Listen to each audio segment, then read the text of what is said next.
Welcome to our second lesson to help you get familiar with your car instruments and dashboard. Don't worry, the next lesson will be a lot more exciting. Take your time to get to know where your instruments are, as they may be different to this car. Dashboard, temperature gauge. You should keep an eye on this because if the pointer goes into the red, the car is overheating and you should stop and assess the situation. Petrol gauge. Keep an eye on this. The last thing you want to do is run out of fuel, especially in a diesel car. Revolutions per minute. This can be quite useful for learner drivers until they get to hear and feel the engine. You should change gear when the pointer is between the second and third, dependent upon the gradient of the road. Speedometer.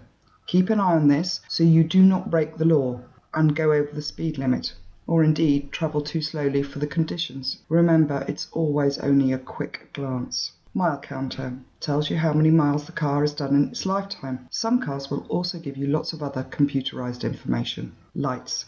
Indicators. This is a picture of the light arm on the left-hand side. If you wish to turn right, the arm should be pushed up, and turn left would be pushing the arm down. Always keep your hand on the steering wheel and just stretch out your fingers to operate, and listen for the indicator in case you have to either turn it off or put it back on because it's tripped off itself.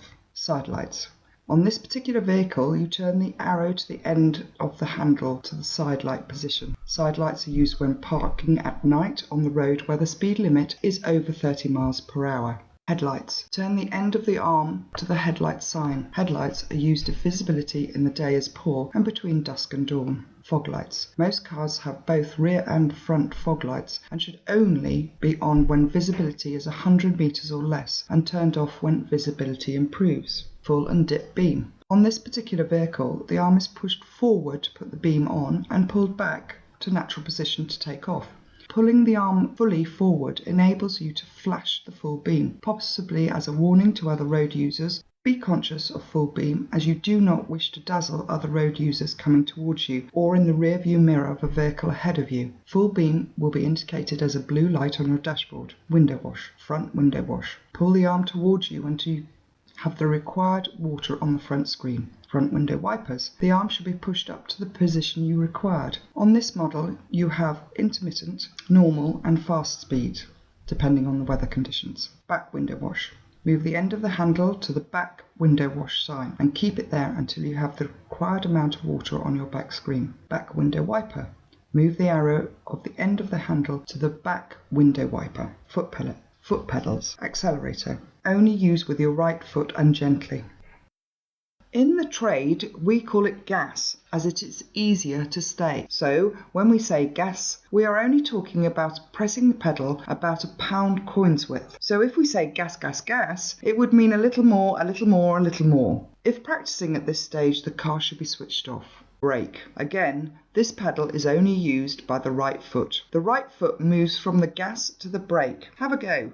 Without looking down. Look out of the front windscreen. Your brain will make new pathways to remember. Again, never be heavy-footed on the brake unless of an emergency. If your instructor says brake, brake, brake, it is only about a pound coin's width each time. You will start to feel how sensitive your particular brake is, as all cars are different. Clutch. This is used only with your left foot and is depressed fully and released slower to change gear or held at the biting point when moving off for about a car's length. When first starting to drive, you will use muscles that you are not used to, and this sometimes can give you an aching leg. This will get better. Try pushing the clutch all the way down and bringing it up slowly, looking out of the front window on your hands on the steering wheel. Now, try taking your left hand down to put on the gear stick when your foot is fully down, and then put it back on the wheel while your foot brings the clutch up. So try this several times and try not to look down again. Gear stick. Natural position is where you can find third by pushing up and fourth gear by pulling the gear stick down. You only need to be very gentle with this gear stick. It should never be heavy-handed. Some instructors use what we call the palming method. method, so you can get the correct gear